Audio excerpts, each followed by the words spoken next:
Don't stress about changing your Instagram account password.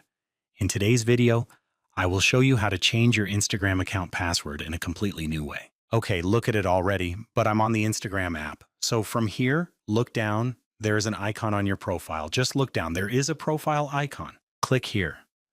After clicking, look up. There are 3 lines on the right side. I'm clicking on these 3 lines. After clicking on the 3 lines, an interface like this comes up in front of me. From here, there is an option above that is Account Center. Okay, just click on this Account Center. After clicking, now you see an option called Password and Security. Okay, click on this Password and Security. After clicking, Change Password comes at the beginning. Okay, so I click on this Change Password.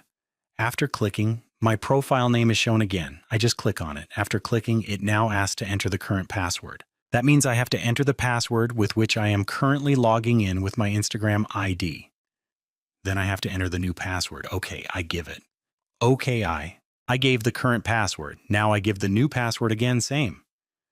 The password is repassword, see below. There is another option, Resard. Same, I have to type the password again. Okay, I gave it first, the current password. I gave my current password. Then I typed the new password, retyped this new password again, typed it in place of the password. I gave it. Okay, so now my work is done. Now there is an option below, Change Password. Just give me a click here. It will be changed in a while. Okay, all ready, but my password has been changed. This is basically the matter very easily. You can change the password of Instagram.